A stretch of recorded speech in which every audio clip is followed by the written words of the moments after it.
Se llama casa ausente porque desde la perspectiva de emisiones de carbono, que es uno de los criterios más importantes al medir cuán verde es una casa o cuán sostenible es, pues no tiene emisiones de carbono, ¿verdad? Sus emisiones de carbono son cero. Así que desde ese punto de vista, la casa no existe. Y por eso es que le llamamos la casa ausente. Saludos y bienvenidos a Good News. Yo soy Stella Soto. Y yo, Frances Lausel. Y aquí estamos hoy contentas, como Frances siempre dice, de celebrar buenas noticias y un programa que hace tiempo estaba programando porque es un tema que me encanta y es un tema que habla de la arquitectura sostenible. Estamos hablando hoy de cómo integrar a nuestro ambiente y lo importante que es poder vivir en armonía con la naturaleza, con los recursos, con todo lo que nos impacta, ¿verdad? Sí. Yo creo que yo que he tenido la dicha de trabajar de vivir y disfrutar el desarrollo de un proyecto off the grid en el campo, me doy cuenta lo importante que es poder como ser humano y como sociedad colaborar y empezar a buscar unos nuevos caminos. Y ahora está más de moda, pero esto es un tema que lleva muchos años y mucha gente aportando. Y para mí es un tema importantísimo para celebrar los logros, porque yo creo que no tenemos una gran responsabilidad como seres humanos a nuestro ambiente. Y de eso vamos a hablar ahora. Con nuestro primer invitado es el padre de la arquitectura sostenible. Yo creo que antes que se llamara o antes de que la gente supiera qué quería decir eso, el arquitecto Fernando Abruña, a quien conozco hace años y fue el pionero y empezó a hablar de todos estos conceptos cuando aquí la gente no hacía caso. Bienvenido a Good News, qué bueno tenerlo aquí. Gracias por la invitación.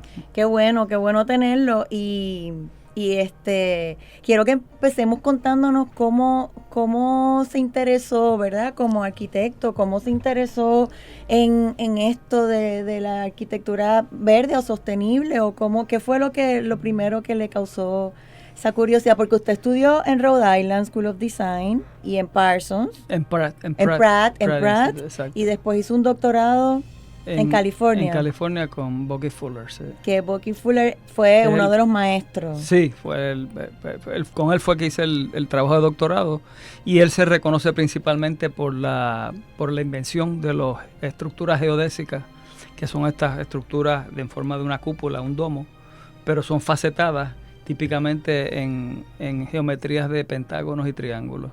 ¿Y eso cómo se come? ¿Qué quiere decir eso? Bueno, el beneficio que tiene ese tipo de estructura es que es modular, o sea que con tres pedazos de estructura del mismo tamaño se pueden hacer estructuras enormes, y las estructuras geodésicas son las que pueden cubrir más espacio con menos superficie. Desde ese punto de vista, pues son las estructuras más eficientes. Desde el punto de vista energético, pues significa que tienes mucho volumen cubierto con poca superficie que va a absorber energía de calor. O sea que por su naturaleza misma van a ser más frescos que una estructura convencional. Hay un libro que usted escribió que me encanta, que se llama El fresco es gratis o algo así, ¿no? ¿Cómo se llama? Fresco gratis.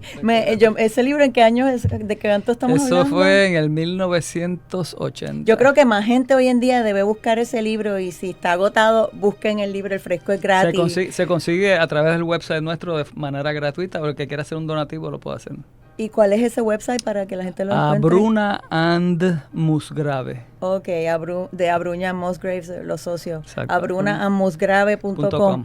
El fresco es gratis, y es cierto, el fresco es gratis, y nosotros aquí nos estamos muriendo de calor y dependiendo, ¿verdad, de la electricidad. Cada día hace más calor y cada día tenemos menos seguridad sobre la energía, ¿verdad?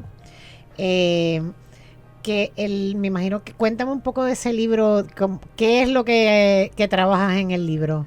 Bueno, pues para hacer una historia, la historia interesante, cuando yo terminé mi doctorado en 1977, Y siempre tuve el interés, ¿verdad?, de estructuras que fueran súper eficientes, que consumieran el mínimo de recursos, que consumieran el mínimo de energía, el mínimo de agua, que pudieran correr. Si pudiera resumir, el lema de nuestra oficina es ser tan eficientes que podamos hacerlo casi todo con casi nada. Ese es el lema que nosotros tenemos en la oficina, y todo el que trabaja ahí tiene que llevar su trabajo bajo ese lema. Casi todo. Ser tan eficientes que podamos hacerlo casi todo con casi nada. Con casi nada. Exacto. Bueno, pues en aquel momento yo recuerdo que me pareció que hablar sobre ventilación natural, arquitectura integrada con la naturaleza, etcétera, era como que se caía de la mata literalmente, ¿verdad? Y yo pensaba, bueno, pues vamos a publicar un libro, esto va a ser un bestseller brutal y yo me voy a retirar tempranito, esto va a ser un quitado.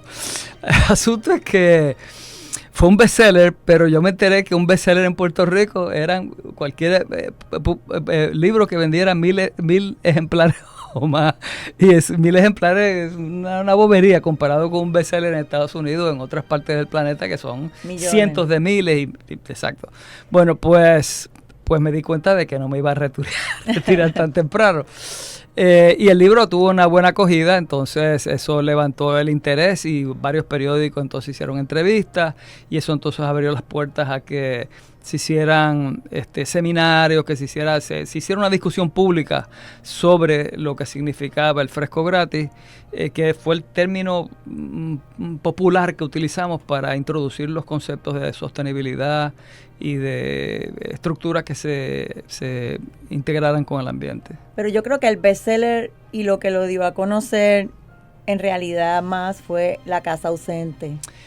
La Casa Ausente fue un proyecto personal, ¿cierto? Sí, nosotros pasamos por varias propuestas para hacer viviendas sostenibles y bueno, hicimos propuestas, nos pidieron propuestas. El Departamento de Energía nos pidió una propuesta, hicimos la propuesta, hicieron un concurso, de hecho, el cual ganamos, pero el edificio nunca se llegó a construir. El Departamento de Asuntos del Consumidor nos llamó para hacer un diseño, se hizo el diseño, pero nunca se construyó. El Departamento de Recursos Naturales nos llamó y ya saben la historia. Hicimos los planos, pero nunca se construyó. Y ya al final yo estaba como un perro pavloviano, ¿verdad? Me enseñaban así el vistecito y yo me babeaba encima. Así que finalmente decidí que si no lo hacía nadie más, pues tenía que hacerlo yo. Y entonces, pues de esa manera pues, fue que lo logramos. Tuvimos un cliente que se interesó en hacer una casa sostenible, pero a última hora se le aguó el negocio porque no le entregaron el solar a tiempo. Y entonces ahí fue que yo tomé la decisión: te compro el solar, cliente, y yo voy a hacer entonces la casa. ¿Y qué fue o qué es la casa sostenible? Pues la casa ausente se llama la casa ausente. Sí, se llama casa ausente porque desde la perspectiva de emisiones de carbono, que es uno de los criterios más importantes al medir cuán verde es una casa o cuán sostenible es, pues no tiene emisiones de carbono, ¿verdad? Sus emisiones de carbono son cero. Así que desde ese punto de vista, la casa no existe. Y por eso es que le llamamos la casa ausente. En adición a eso, de una manera un poco más visual, pues la casa tiene muy poca área cubierta de techo. Entonces tenemos áreas que tienen paredes, pero no tienen techo, y las que tienen techo no tienen paredes, y las que tienen techo y paredes tienen muchas ventanas. O sea que en el total, área techada es relativamente pequeña, pero entonces tenemos unos espacios grandísimos. El espacio principal es lo que llamamos el patio del sol y las estrellas, y está diseñado con la idea del sol y las estrellas. Y traigo a colación esto, ¿verdad? Y hago metiendo un chinchín, porque con frecuencia se piensa que la arquitectura sostenible es este pastiche de tecnología, ¿verdad? Yo le meto un aerogenerador y le meto unos paneles solares y meto un calentador de agua solar y le meto material de aislamiento y ya tengo una casa sostenible. Y la manera en que nosotros vemos el discurso de la sostenibilidad, pues pensamos que debe ir un poco más allá, ¿verdad? Y en este caso y en los proyectos que hacemos, tratamos de atar la casa al ambiente en su sentido más amplio. Entonces, en esta casa en particular, pues tenemos ese patio del Sol y las Estrellas. Ese patio mide 52 pies por 52 pies y tiene una... Es abierto, sí, es gigante. enorme, pero es abierto. Y eso, en una esquina tiene una torrecita con una escalera de mano que lo hicimos adrede para que fuera esbelta y alta. Y resulta que se diseñó de esa manera, ¿verdad? Que según pasa el día, la sombra de la torre se va proyectando en las paredes y son 52 semanas que tiene el año, son 52 pies que tiene la pared. Qué nítido. Y entonces, pues según pasa el año, el espacio, el patio del Sol y las Estrellas se convierte en un reloj solar. Wow. Y a la misma vez entonces tiene 17 pies de altura en aquel momento para esconder las lámparas de la calle, de tal manera que la oscuridad de la noche se viera más oscura dentro del patio que fuera del patio. Y entonces... con esa barrera de contaminación luminocturna, las pupilas se dilatan y podemos ver mejor las estrellas y los astros y la luna, etcétera. Estar allí con la luna llena es un Y a mí paraíso. me llamaba la atención cuando primero supe del proyecto, en ese momento, el problema del agua y de los baños también. Explíquenos un poquito cómo hicieron eso en ese momento, porque hoy en día pues tal vez es más accesible, pero Sí. en ese momento aquello sonaba como una cosa imposible. Sí, el que hacía lo que yo estaba haciendo era porque estaba loco, que era fiebre intravenoso. El asunto es que allí en ese lugar el suelo no tiene buena percolación. Y entonces hacer un pozo séptico no tenía mucho sentido porque si los líquidos no pueden filtrar al suelo, pues habría que estar vaciando el pozo séptico continuamente, ¿verdad? Así que entonces optamos por la solución de un inodoro de composta que no consume agua y convierte el excremento en abono. Y esa es una de las grandes facultades y de las cosas buenas que tienen los inodoros de composta.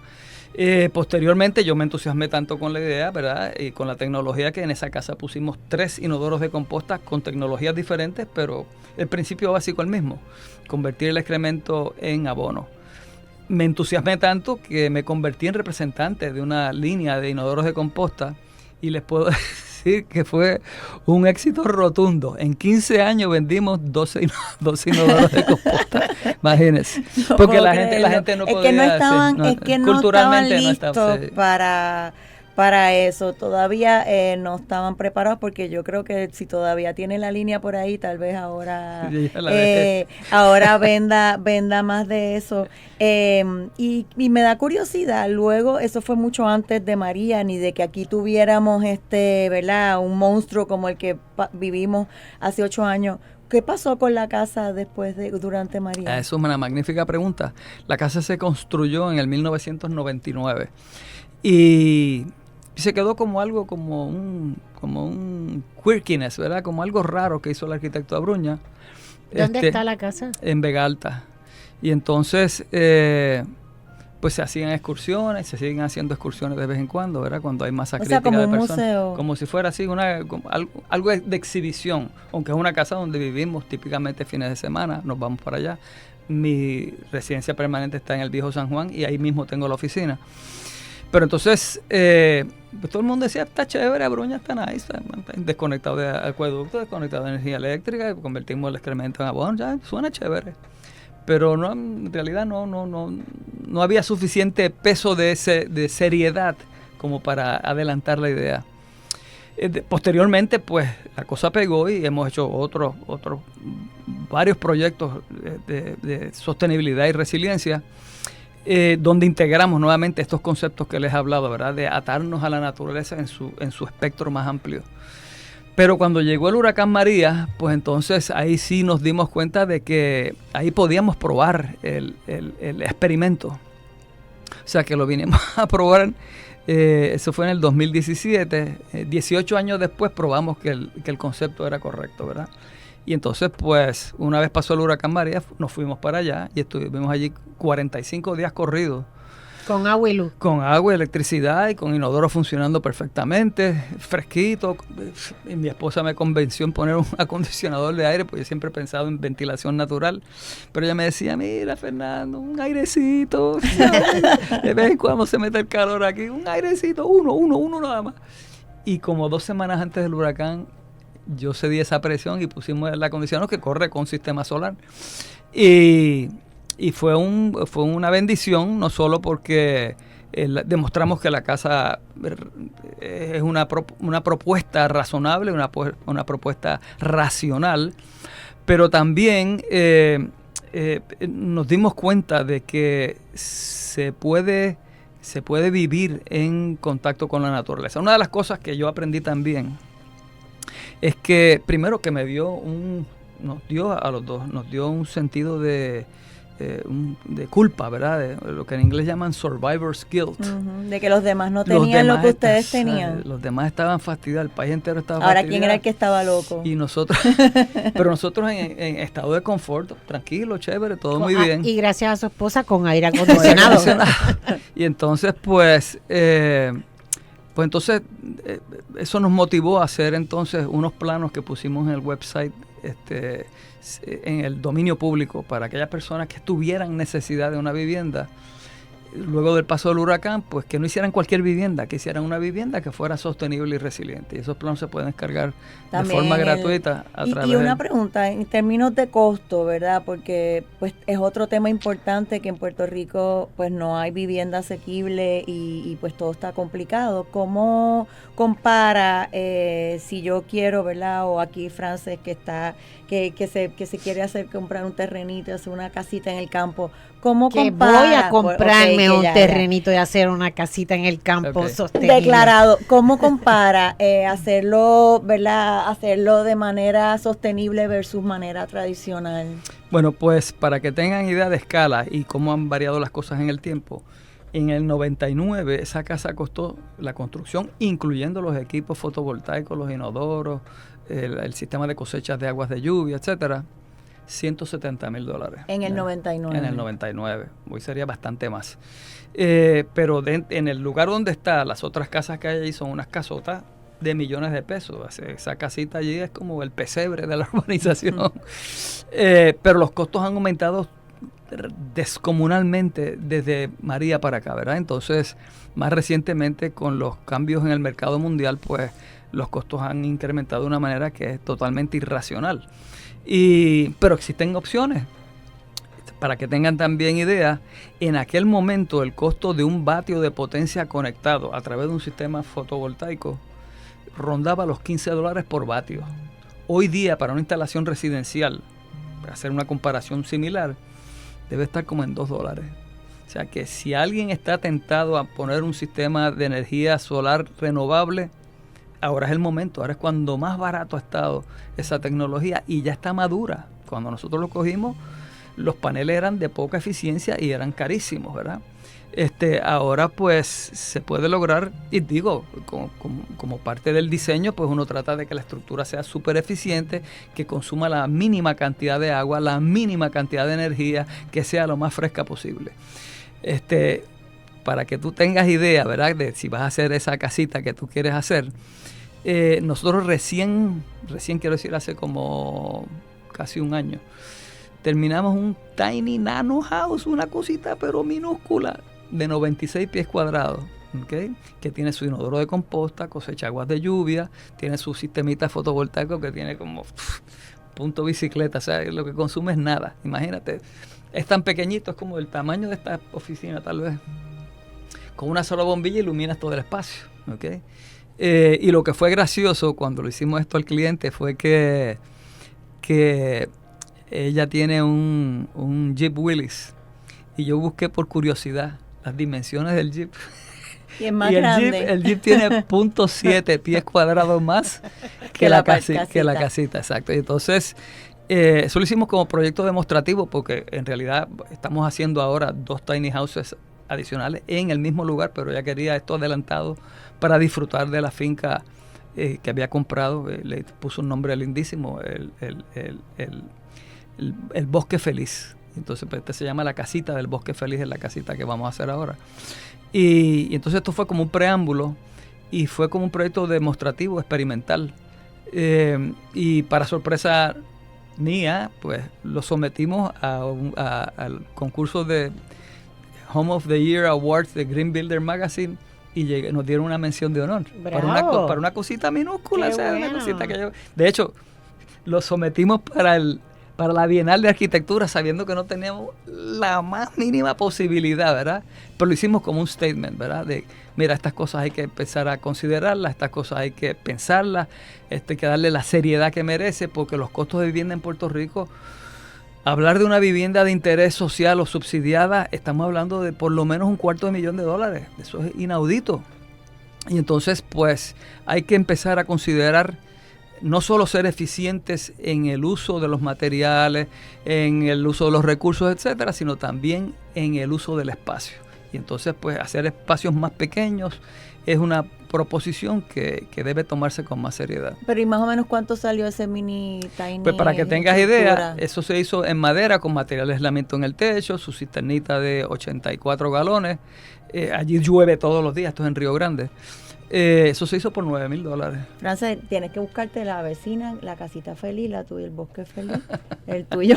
Se puede y hacer una comunidad, porque me imagino que entonces ese es el futuro, o sea, que la gente aprenda a colaborar, a no, ¿verdad?, dañar tanto el ambiente y a unirse, porque estos son esfuerzos que y en menos su época, cemento. Mucho menos cemento. en su época, pues fue como extraño, pero ahora pues por suerte ya está, qué bueno que está viendo, ¿verdad?, los frutos de los que vienen detrás. Y una pregunta que también tengo en términos de energía, ¿cómo comparan las tendencias también de energía nuclear como la energía más limpia del futuro? Porque aquí la gente le tiene miedo a todo y dicen energía nuclear, y yo tengo una hija que está empezando en universidad que dice que quiere ser arquitecta o ingeniera o no sé qué, y no bota nada y anda recogiendo basura. Me imagino que así eran ustedes de pequeños. Y ella está interesada en la energía nuclear porque dice que ese es el futuro de Puerto Rico y ella quiere regresar aquí a hacerlo. Okay. Eso merece una anécdota que voy a hacer. Hay un científico que se llama Lovelock, de apellido Lovelock, que fue el que acuñó y desarrolló la idea del planeta como un organismo vivo, y le llamó a eso la teoría Gaia. Gaia era la diosa de la tierra en la mitología griega, y él abogaba por todas estas energías renovables, etcétera, pero llegó a la conclusión después de muchos años que la única alternativa que tenía el planeta para realmente reducir las emisiones de gases de invernadero había que tomar en serio la energía nuclear. Y entonces una periodista le preguntó, ¿cuál usted cree que es el futuro del planeta sin la energía nuclear? Y él, a manera de, con un cierto grado de cinismo, le dijo, take a gun, shoot yourself. What? Wow. Take a gun, shoot yourself. Porque nuclear o nada. Porque decía que es que la energía nuclear, aún con los riesgos que supone, ¿verdad? Y la contaminación que supone también, porque el plutonio, luego de haber pasado todos los procesos para la generación de energía, dura miles de años en lo que eso deteriora y pierde su capacidad de contaminación. Pues él dice que esa era la alternativa que hay si se quiere realmente reducir las tasas de emisiones de CO2 a unos niveles que puedan hacer posible que el planeta pueda sobrevivir. Entonces, ahora se están considerando unas tecnologías que usan el término pasivo, significando pasivo que la planta nuclear se autoapaga en caso de que haya algún accidente, que en el pasado, si ocurrió un accidente de ese tipo, pues suponía unos riesgos enormes, ¿verdad? De ahí donde viene el concepto del China Syndrome, ¿verdad? De que si se funde una de estas plantas, atraviesa, el calor es tan terrible que atraviesa el planeta entero y sale a la China, al otro lado, ¿verdad? Pero aún con ese potencial de la energía nuclear, pues también todavía hay otro montón de posibilidades, incluyendo el hidrógeno verde, y entonces la fuerza de gravedad, que es una fuerza que todavía no hemos aprendido a utilizar.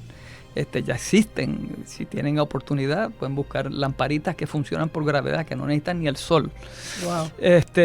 Y hay un montón de tecnologías que están madurándose ahora. Y de las energías nucleares, pues la energía de fusión más que de fisión, ¿verdad? La de fisión es la que está imperando ahora, pero la energía de fusión, la energía nuclear de fusión, que ya se están haciendo experimentos y se están haciendo plantas nucleares de fusión de carácter experimental, y ya pronto sale una a nivel industrial comercial para rendir servicio, o sea, para suministrar energía. Si ese experimento se da, pues ahí tenemos una gran posibilidad, y las posibilidades, o sea, y los riesgos se reducen significativamente. O sea, es casi como una pluma abierta de energía casi gratis. Hay tela para cortar, y hay las generaciones que vienen ahora que entonces me imagino que van a investigar todo eso. Pero el futuro, ¿cómo ves el futuro, para terminar, ¿verdad? ¿Cómo ves el futuro de seguir el desarrollo más adelantado con conciencia en términos de modelos de...? Es que yo creo que es la única alternativa, no hay otra opción. ¿Sabes? Si no hacemos eso, estamos fritos. La descarbonización del planeta es lo que está sonando ahora, ¿verdad? Es cómo nosotros podemos reducir esas emisiones y lograr que el planeta pues tenga un futuro feliz, y que podamos tener futuras generaciones que puedan vivir con los recursos que tenemos. Una de las cosas bonitas que yo he visto en mi carrera profesional es que antes yo tenía que sacar un violín y hacer un bailecito y vamos a salvar el planeta, ¡guau! Y el cliente, bueno, pero ya vamos a ver. Ahora no, ahora el cliente llega y le dice, mira, sí, yo quiero hacer una casa como las que tú diseñas. Pues lo felicitamos, que valió la pena todos estos 40 años de, ¿verdad?, de visión. Me imagino que tiene una razón por la cual, ¿verdad?, seguir inventando, y nosotros aquí celebrando buenas noticias. Así que muchas gracias por haber estado con nosotros. Celebramos su legado y su esfuerzo. Todos los inicios y lo que sigue. Y ustedes, amigos, no se retiren, que Good News continúa con más arquitectura sostenible en breve.